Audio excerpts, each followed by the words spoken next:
Brigade থেকে পরিবর্তনের ডাক নরেন্দ্র মোদীর।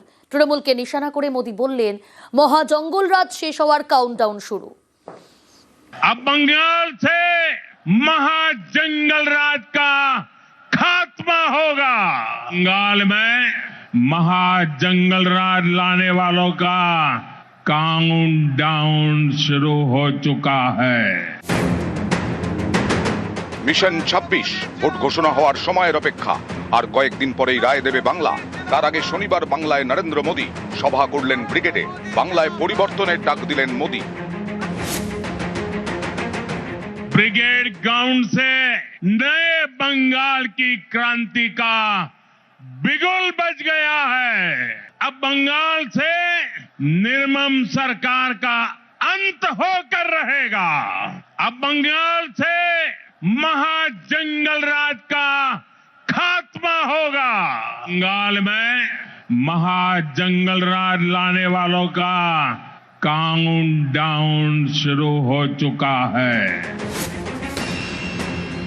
बीजेपी सरकार बनने के बाद एक तरफ हम सबका साथ सबका विकास ये मंत्र लेकर चलेंगे और दूसरी तरफ सबका हिसाब लिया जाएगा। ये टीएमसी के वो गुंडे जो आपको डराते हैं, बीजेपी सरकार में खौफ हर अपराधी को होगा, खौफ हर घुसपैठियों को होगा, खौफ तुष्टीकरण की राजनीति करने वालों को होगा। ऐसे अपराधियों को सिर्फ एक ही जगह होगी, जेल जेल जेल।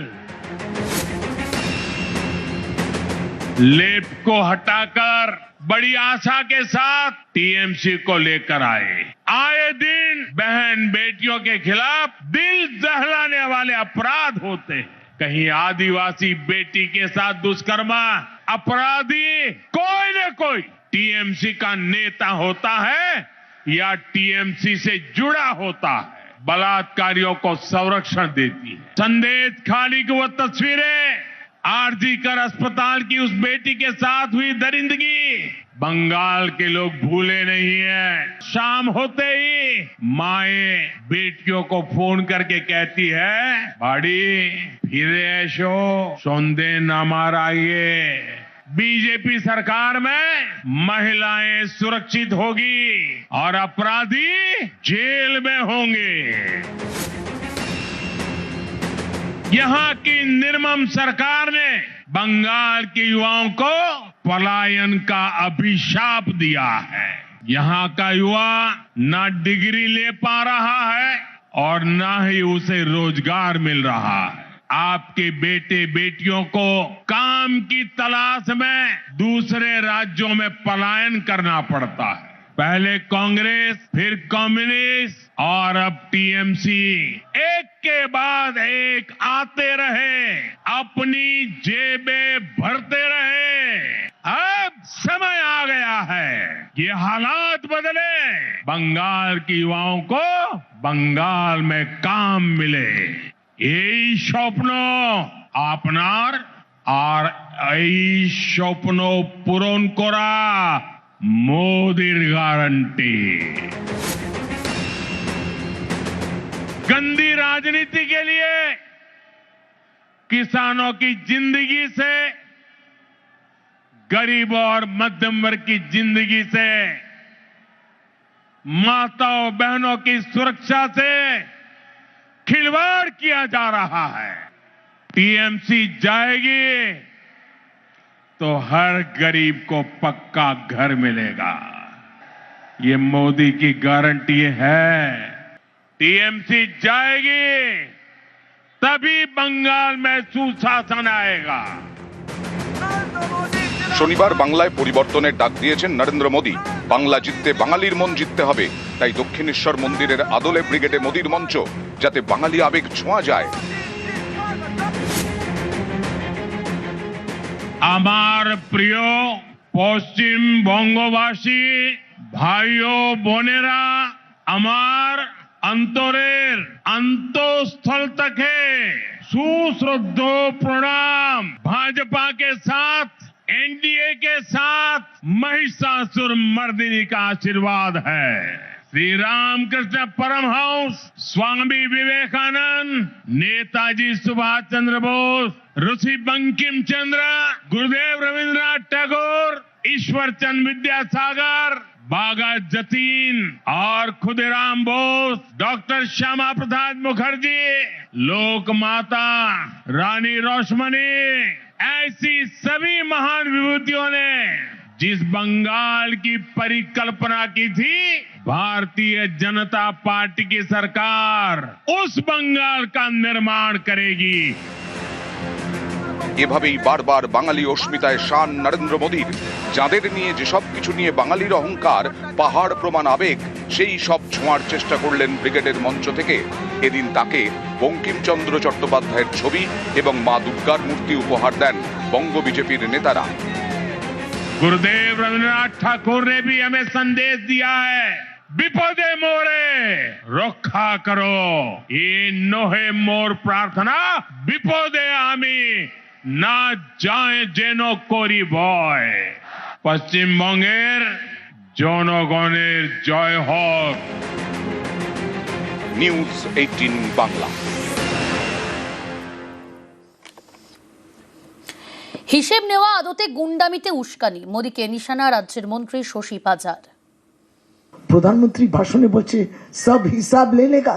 এখনো বাংলা তো সরকার দূরের কথা, তারা বাংলা এই গুন্ডামি, রঙ্গবাজি, দাঙ্গাবাজি করে আর খুন করে বাংলা দখল করবে না। আপনি বিহার ঝাড়খণ্ড কোত্থেকে এসছেন? আপনারা কেন নিয়ে এসছেন? ব্রিগেড ভরার জন্য? এই বি গ্রেড র্যালি, ব্রিগেড নয় B grade rally. Modi guarantee দিচ্ছেন? কি গ্যারেন্টি দিচ্ছেন আপনি? অরাজকতার গ্যারেন্টি, গুন্ডামির গ্যারেন্টি। আপনি ওদেরকে আশ্রয় দেবেন, ওদেরকে প্রশ্রয় দেবেন? বিজেপির আসল চিত্র চরিত্র, তাদের স্বতঃস্ফূর্তভাবে গুন্ডামি করা, সবটা প্রকাশ্যে এসে গেছে, নেকেড। ব্রিগেডের সভা থেকে অনুপ্রবেশ ইস্যুতে বেনজির আক্রমণ নরেন্দ্র মোদীর। এসআইআর বিরোধী বলে নিশানা করলেন তৃণমূলকে। घुसपैठियों की वजह से आज बंगाल की रोटी, बेटी, माटी, उस पर सबसे बड़ा खतरा आ गया है। ये लोग बंगाल के लोगों का रोजगार छीन रहे हैं और बंगाल के लोगों की जमीनों पर, बंगाल की माटी पर इन घुसपैठियों का कब्जा दिलवाया जा रहा है। बंगाली हिंदुओं को जानबूझकर अल्पसंख्यक बनाया जा रहा है।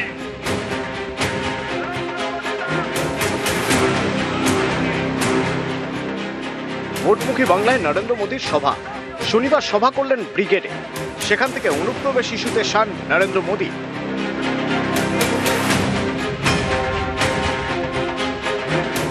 घुसपैठियों की वजह से आज बंगाल की रोटी, बेटी, माटी, उस पर सबसे बड़ा खतरा आ गया है।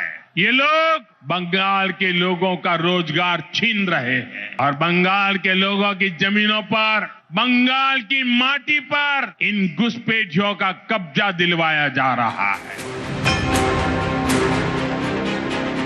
बंगाल के ज्यादातर इलाकों में डेमोग्राफी बदल गई है। बंगाली हिंदुओं को जानबूझकर अल्पसंख्यक बनाया जा रहा है। तुष्टीकरण का ऐसा खुला खेल, डेमोग्राफी के इस खतरनाक बदलाव ने आज बंगाल को असुरक्षित बना दिया है। ভোট ঘোষণার সময়ের অপেক্ষা। এসআইআর নিয়ে এখন বঙ্গ রাজনীতি গরম। এই আবহে ব্রিগেডে নরেন্দ্র মোদীর সভা। এসআইআর নিয়ে তৃণমূলকে একের পর এক নিশানা। वो हिंदुओं को तो अपनी वोट बैंक नहीं समझते, उनसे उनके आपराधिक गिरोह नहीं बढ़ते, इसलिए ये लोग एसआईआर का भी विरोध करते हैं ताकि घुसपैठियों के नाम वोटर लिस्ट से हट न जाए, वोटर लिस्ट शुद्ध न हो जाए। जिनकी मृत्यु हो चुकी है उनके भी नाम निकालने के लिए तैयार नहीं है। वो हिंदू जिन्होंने कभी विभाजन का समर्थन नहीं किया था, जिन्होंने हमेशा अविभाजित बंगाल को, भारत को अपनी मातृभूमि माना, टीएमसी वाले उन्हें नागरिकता देने का विरोध करते हैं क्योंकि उनके लिए उनकी वोट बैंक ही सबसे प्रमुख है। পশ্চিমবঙ্গের নিউজ 18 বাংলা। জনগণের জয় হোক। বাম ভোট রামের স্বীকারোক্তি। গত 3টে নির্বাচনে বাম ভোট বিজেপিতে। শিলিগুড়ির সমাবেশে শিকার অশোক ভট্টাচার্য। বিধানসভা ভোটে বাম ঐক্যের ডাক সিপিআইএম নেতার। বিজেপি তৃণমূলকে হারাতে ঐক্যের ডাক অশোকের। দুঃখের সাথে এই কথাটা বলতে হয়, আপনাদের সামনে এই কথাটা বলছি। বহু বামপন্থী মানুষরা গত তিনটে নির্বাচনে তৃণমূল কংগ্রেসকে হারানোর নাম করে তারা গিয়ে বিজেপিকে ভোট দিয়েছে। কোনো ভোটেই না, এই ভুলটা করবেন না কখনো। আমরা বামপন্থীরা পশ্চিমবঙ্গে একটা নতুন সূর্যের উদয় আমরা সৃষ্টি করতে পারবো। আমাদের সে নীতি আছে, আদর্শ আছে, সব মানুষের সমর্থন আছে, আমাদের একটা বিরাট লম্বা ইতিহাস আছে। ব্রিগেডে নরেন্দ্র মোদীর সভা। তার আগে শনিবার তৃণমূল বিজেপির সংঘর্ষে রণক্ষেত্র গিরিশ পার্ক। মন্ত্রী শশী পাজার বাড়িতে হামলা, ভাঙচুর চালানো হয় বিজেপির পতাকা লাগানো বাসেও। আহত দুপক্ষের বেশ কয়েকজন, আহত হয় পুলিশও।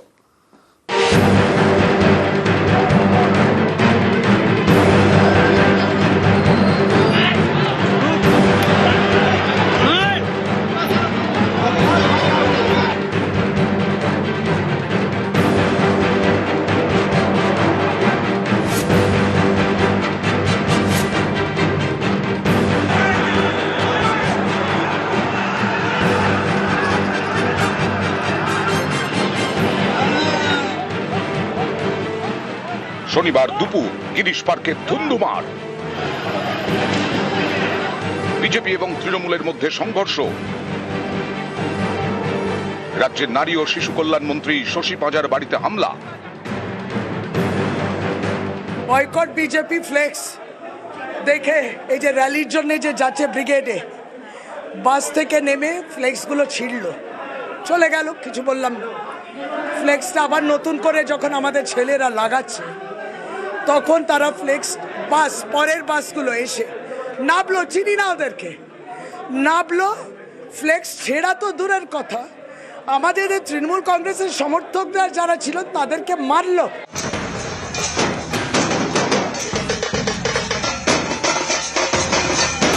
শনিবার ব্রিগেডে নরেন্দ্র মোদীর সভা। নানা জায়গা থেকে বিজেপির মিছিল ব্রিগেডমুখী।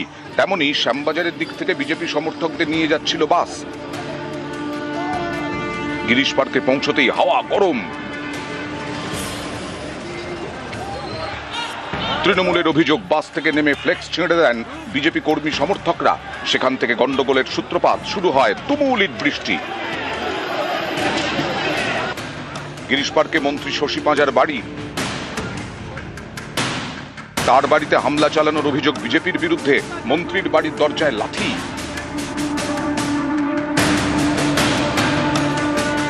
বাড়ি লক্ষ্য করে ইট বৃষ্টি।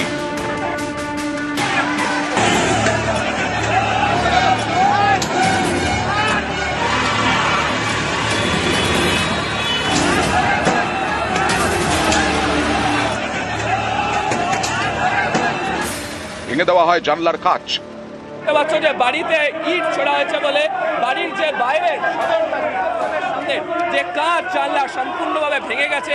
দেখতে পাচ্ছ যে বড় বড় যে পাথরের যে টুকরো, ইটের যে টুকরো, তা এখনো পর্যন্ত ঘরের মধ্যে বিভিন্ন জায়গাতে তা এখনো পর্যন্ত পড়ে রয়েছে বলে তারা অভিযোগ করছেন। বিজেপি সমর্থকদের বাসে ভাঙচুর চালানো হয়। অভিযোগের আঙুল তৃণমূলের দিকে। তৃণমূলের লোকরা মারছিল, ইট রানিং অবস্থায় গাড়ি যাচ্ছিল আমাদের। এই দেখুন বাসে বাসে বাসে আমরা শুয়ে পড়তে বাধ্য হয়েছি লাস্টে। সংঘর্ষের মাঝে পড়ে আহত হন উত্তর কলকাতা জেলা বিজেপি সভাপতি তমগ্ন ঘোষ। তাকে নিয়ে যাওয়া হয় স্থানীয় নার্সিংহোমে। মন্ত্রী শশী পাজার অভিযোগ, বিজেপি কর্মী সমর্থকদের ছোড়া ইটে তিনি আহত। ফ্লেক্স ছেঁড়া তো দূরের কথা, আমাদের তৃণমূল কংগ্রেসের সমর্থকরা যারা ছিল তাদেরকে মারলো। আমরা তখন প্রতিবাদ করলাম, তারা মারলো, সাংঘাতিকভাবে মারলো। তাদেরকে আমি নার্সিংহোমে পাঠিয়েছি। তারপরে আমরা রাস্তায় দাঁড়িয়ে গেলাম এবং তারপরে ঘাত প্রতিঘাত। ওরা বাসে এনেছে ইট, বোতল, বোম, লাঠি, সোটা কি নেই, এরা গুন্ডা। যেইভাবে তারা অ্যাটাক করলো এই বাড়ি, মানে পরপর অ্যাটাক করছে পুলিশ, কেউ অ্যাটাক, একটা নয় দুটো নয়, মোহর বাস থেকে গুন্ডারা নেমে অ্যাটাক করেছে, আমাকে ইনজয় করেছে উইথ এটা ইট সে। আরে ये গুন্ডা নেই, ये খুনি है। এরপর এক ফোন আসতে শুরু করলো যে গিরিশ পার্কে আমাদের সব বাস আটকে দেওয়া হচ্ছে, ওখানে ইট বৃষ্টি চলছে, ঘিরে ধরে হামলা চলছে। ঘটনাস্থলে যেতে আমি গাড়ি থেকে নামতেই আমাদের দিকে একদম ঘিরে ইট বৃষ্টি এবং বোতল বৃষ্টি শুরু হলো। পুলিশ পালিয়ে গেল। এই পুলিশ বিজেপির দেখলে অ্যারেস্ট করার জন্য পাগল হয়ে যায়। আজকে যখন তৃণমূল হামলা চালালো তারা সব পালিয়ে গেল। যারা হামলা করলো আমাদের ওপর, যারা ওখানে হামলা করলো, তারা ইট বোতল নিয়ে কি করে এলো ওখানে, যদি পূর্ব পরিকল্পিত না হয়? তৃণমূল বিজেপি সংঘর্ষ, আহত হন দুপক্ষের বেশ কয়েকজন। ভেতর থেকে পাথর ছোড়া হচ্ছে, আমাদের কর্মীরা যাচ্ছে, টেনে টেনে মারা হচ্ছে। এটা কি অসভ্যতা! একজন মন্ত্রী হয়ে উনি এই করছেন, প্রশ্রয় দিচ্ছেন। আমাদের রাজ্যের শাসন ব্যবস্থা কোথায় গেছে? টার্গেট ছিল হচ্ছে শশীবাজা, তার সাথে শশীবাজাকে সাপোর্টিং এর জন্য আমাদের 19 নম্বরের কাউন্সিলর শিখা ম্যাডাম ছিল। হট করে দেখি এলোপাতারি পাথর ছুটতে আরম্ভ করলো থান ইটগুলোকে। ওনাকে বাঁচাতে গিয়ে ডাইরেক্ট এখানে মারলো, এখানে মারলো, এখানে মারলো। পরিস্থিতি নিয়ন্ত্রণে আনতে গিয়ে আহত হন বউবাজার থানার ওসি সহ বেশ কয়েকজন পুলিশ কর্মী। তো ওখানে ছিলাম, তো ঝামেলা হচ্ছিল, তার মধ্যে ছড়াছড়ি করে। নিউজ 18 বাংলা। গিরিশ পার্কে তৃণমূল বিজেপির সংঘর্ষ, মন্ত্রী শশী পাজার বাড়িতে হামলা ভাঙচুর, এ নিয়ে রাজনীতির হাওয়া গরম।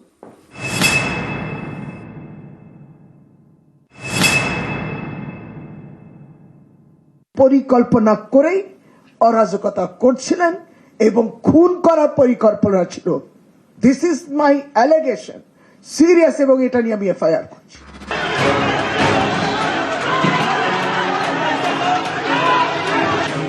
তৃণমূল বিজেপির সংঘর্ষ, গিরিশ পার্কে তুলকালাম, রাজ্যের মন্ত্রী শশী পাজার বাড়িতে হামলা।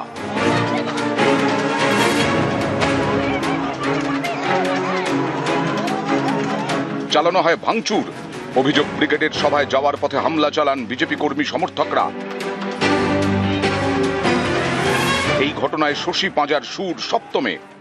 পরিকল্পনা করেই অরাজকতা করছিলেন এবং খুন করার পরিকল্পনা ছিল, এবং এটা নিয়ে আমি এফআইআর করছি। একজন মহিলা মন্ত্রী, তার বাড়ির উপরে, অজিত পাজার বাড়ির উপরে, মমতা বন্দ্যোপাধ্যায়ের মহিলা মন্ত্রীর উপরে আপনি আক্রমণ করলেন, নারী বিদ্বেষের কথা পরিষ্কার বোঝা যায়। ওরা বাসে এনেছে ইট, বোতল, বোম, লাঠি, সোটা, কি নেই, এরা গুন্ডা। আমি বলবো গুন্ডাও না, দে আর মার্ডারার্স। এরপরে যেইভাবে তারা অ্যাটাক করলো এই বাড়ি, মানে পরপর অ্যাটাক করছে, তারপর আর পুলিশ আর সামলাতে পারে, পুলিশ কেউ অ্যাটাক, আর এরা যাচ্ছে ব্রিগেডে, লাঠি সোটা, বোম, গুন্ডা, মার্ডারার, আর এরা বাংলা দখল করবে। একটা নয় দুটো নয়, মোহর বাস থেকে গুন্ডারা নেমে অ্যাটাক করেছে, আমাকে ইনজয় করেছে, ইট সে মারা है। अरे ये गुंडा नहीं, ये खूनी है। মন্ত্রী শশী পাজার বাড়িতে হামলা, এ নিয়ে রাজনৈতিক চাপানুতোর তুঙ্গে। প্রতিটা হিসেব বুঝে বুঝে নেওয়া হবে। এই যে যা যা হুমকি আজকে প্রধানমন্ত্রী দিলেন, আর হুমকির একটা হাতে গরম নিদর্শন আমরা রাস্তার উপর আমরা দেখতে পেলাম গিরিশ পার্কে, যেখানে আমার মাননীয় মন্ত্রী সহকর্মী শ্রীমতী শশী পাজার বাড়িতে একটা ভ্যান্ডালিজম চালালো বিজেপি কর্মীরা। যখন জানতে পারে যে এটা মন্ত্রী শশী পাজার বাড়ি লক্ষ্য করে ঢিল ছোড়েন মন্ত্রী, তখন বাড়ি আক্রমণ করা হয়, ঢিলে, বোতলে, কাঁচের টুকরোয় বাড়ি ভরিয়ে দেওয়া হয়। মানে স্বাধীনতার পর ভারতবর্ষের এমনকি কোনো অঙ্গরাজ্যের মন্ত্রী বাড়ি এইভাবে আক্রমণ করা হচ্ছে, আমরা এর কোনো প্রাক নজির খুঁজে পাইনি। চারিদিকে কাউন্সিলর জড়ো হয়ে ইট ছুড়বেন, আর সেই ইট কুড়িয়ে বাঁচার জন্য কেউ ইট ছুড়বে না। এত জায়গা দিয়ে ব্রিগেডের গাড়ি আসছে, এত গাড়ি ভাঙচুর করুন, শান্তি হয়নি সেন্ট্রাল এভিনিউর ওপরে? পুলিশ আক্রান্ত কি প্রমাণ করবেন? পুলিশ তো হামটি ডামটি রেস্টুরেন্টে বসে কফি খাচ্ছিল। আজকে আমরা যা আইনগত ব্যবস্থা নেব, কিন্তু খুব একটা বেশি আমাদের প্রত্যাশা নেই। নিউজ 18 বাংলা। রান্নার গ্যাসের আকাল, জেলায় জেলায় রাস্তায় নেমে প্রতিবাদে গ্রাহকরা। কালোবাজারির অভিযোগ পুরুলিয়ায়, রাস্তা অবরোধ করে বিক্ষোভ। বালুরঘাটে রাস্তায় নেমে প্রতিবাদ কংগ্রেসের।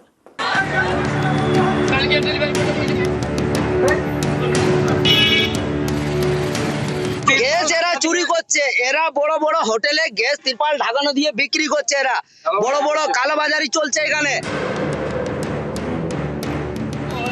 রান্নার গ্যাসের দাবিতে বিক্ষোভ বীরভূমের সিউড়ি।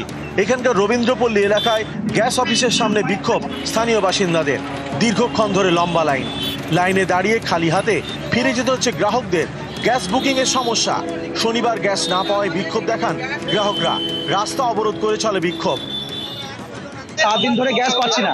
এটা হচ্ছে আমি নয়, সবাই সকাল 7টাতে লাইন দাঁড়িয়ে আছে, কারো বাড়িতে গ্যাস নেই। এটা লিখিত বলতে হবে যে আমাদের গ্যাস নেই, আপনারা চলে যান, সেটা তো বলতে হবে। এখন পর্যন্ত অফিস খুলছে না, সবাই ভুক্তভোগী। 2-3 দিন ধরে বুক করছি, বুক হচ্ছে না, নিচ্ছেই না, কোনো কিছু নিচ্ছেই না। সেই জন্য আমি নিজে অসুস্থ মানুষ হয়ে আমি বহুত কষ্ট করে এসেছি বাবা। ওই গ্যাস নেই, অল্প সামান্য একটু গ্যাস বাড়িতে পড়ে আছে সামান্য। একদিকে রান্নার গ্যাসের আকাল, তার মাঝে সিলিন্ডারের কালোবাজারের অভিযোগ পুরুলিয়ায়। এখানকার জেকে কলেজ রোড অবরোধ করেন গ্রাহকরা।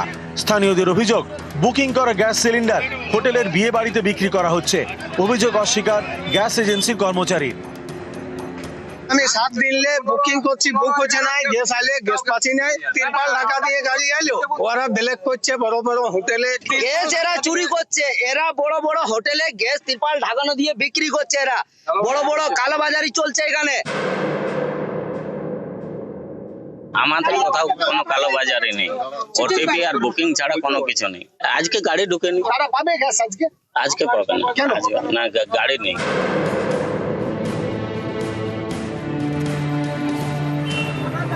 একই ছবি পূর্ব মেদিনীপুরের মহিষাদলে। হলদিয়া মেছেদা রাজ্য সড়কে সিনেমা মোড়। গ্যাসের দাম বাড়ায় রাস্তায় নেমে অবরোধ করে বিক্ষোভ দেখান জাতীয় উন্নয়ন পার্টির সমর্থকরা। যে এলাকায় যুদ্ধ হয়েছে সে এলাকায় হয়তো গ্যাসের সংকট হয়নি, ভারতবর্ষে গ্যাসের সংকট দেখা দিল। মোদী বাবু একটা সুযোগ পেয়ে গেছে, বাইরে যুদ্ধ হচ্ছে, এটা দেখে গ্যাসে আমরা কালোবাজি করে টাকা একটা ইনকাম করে ভোটে লড়বো। এখানে রাজ্য সরকারের উচিত অবিলম্বে তাদের যে ভর্তুকি প্রত্যাহার করে নেওয়া। রান্নার গ্যাসের দাম বাড়ায় রাস্তায় নেমে প্রতিবাদ কংগ্রেস কর্মীদের।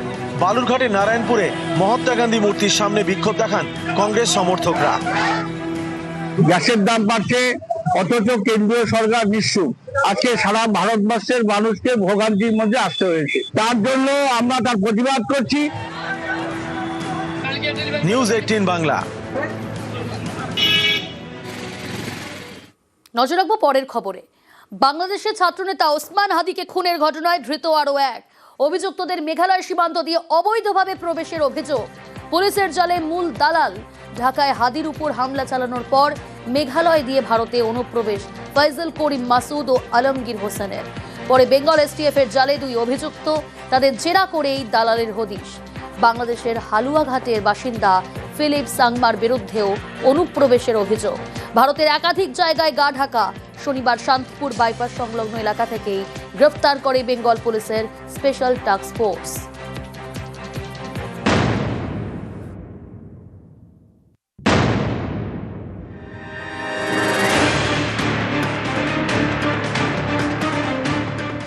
বাংলাদেশের এনকেলাব মঞ্চের তরুণ নেতা ওসমান হাদি। গত বছরের ডিসেম্বরে তাকে খুন করা হয়। 12ই ডিসেম্বর গুলি করে দুষ্কৃতীরা। চিকিৎসার জন্য হাদিকে নিয়ে যাওয়া হয় সিঙ্গাপুরে। 18ই ডিসেম্বর তিনি মারা যান। এই হাদি খুনের ঘটনায় 2 অভিযুক্ত, রাহুল ওরফে ফয়জল করিম মাসুদ এবং আলমগীর হোসেন। এর মধ্যে ফয়জল কয়েক মাস আগে সোশ্যাল মিডিয়ায় ভিডিও প্রকাশ করেন, এমনটাই দাবি। জি, আমি ফয়জল করিম মাসুদ। হাদি খুনে অভিযুক্ত ফয়জল ও আলমগীরকে গ্রেফতার করেছে বেঙ্গল পুলিশের এসটিএফ। শনিবার রাতে পশ্চিমবঙ্গের বনগাঁ বাগদার রোড থেকে 2 জনকে গ্রেফতার করা হয়। 2 জনকে 14 দিন পুলিশ হেফাজতে রাখার নির্দেশ দিয়েছে বিধাননগর আদালত। ডিসেম্বরে ঢাকা পুলিশ জানায়, হাদিকে খুনের পরে মেঘালয় হয়ে ভারতে ঢোকে 2 অভিযুক্ত।